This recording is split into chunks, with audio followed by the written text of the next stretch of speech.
The Sonic SuperStars trailer opens with what seems to be a world map of level locations.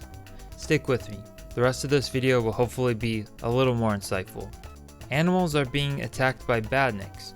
The enemies create a frame that gives a trapped feeling.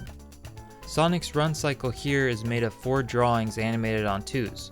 Offsetting the drawing every frame makes the run feel faster and simulates camera shake. Sonic's head tilted down with eyes looking up anticipates the jump. Wide spacing in between Sonic's poses creates speed. You can see the 3D form in his pose before he enters the spin jump. White speed lines and bits of spikes sticking out spin around his ball form to keep the spin going. Clear silhouettes make the poses strong.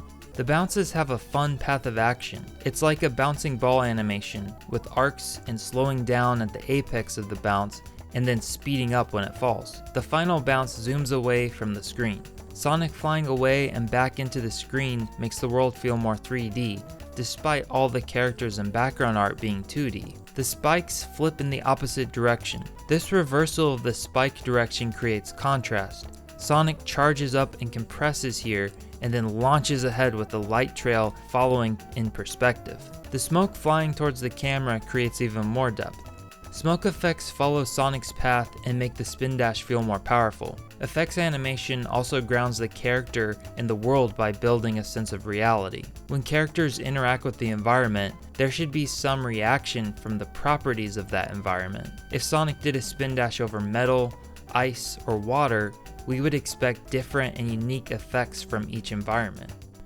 The hard blink anticipates the expression change.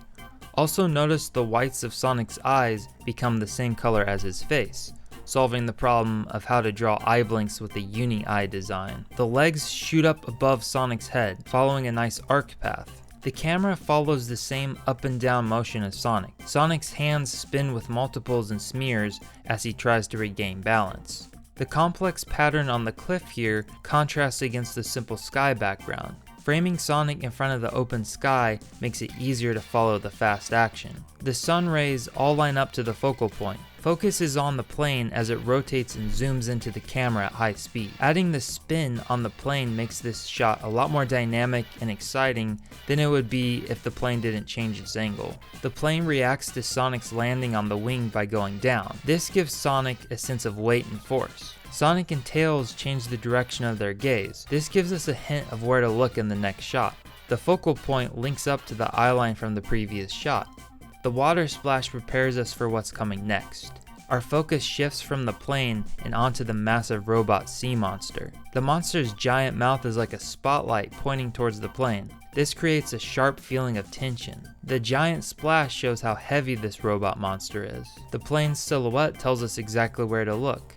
Our eye is focused on the same spot between these two shots. Keeping the focal point the same can help reduce confusion when making a major scene change like we see here when we're suddenly introduced to Amy Rose. Amy's hammer is on screen left and then swings to the very edge of screen right in a single frame. The speed lines that trail behind the hammer help glue this fast action together. The blurred background creates depth and helps keep the background details from cluttering the shot. The blur separates the background from Amy in order to make her pose more clear.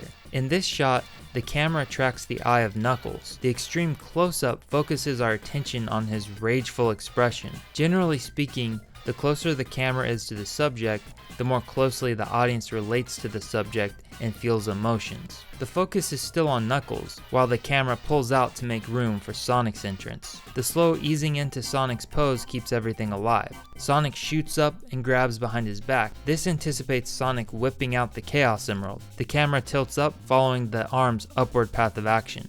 The screen flashes pure white, linking up the shot, showing dozens of Sonic the Hedgehogs overtaking every inch of the screen.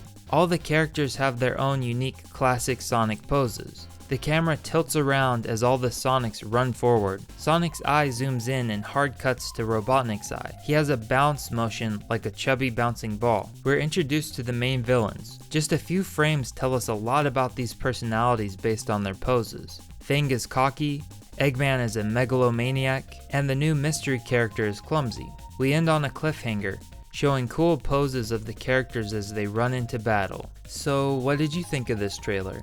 Are you excited for Sonic SuperStars? Personally, I'd love to see a whole series or even an animated movie in this style. Like the video if you liked it, and you can watch the animation analysis on the Knuckles prologue animation from Sonic Frontiers by clicking the card or clicking this end screen.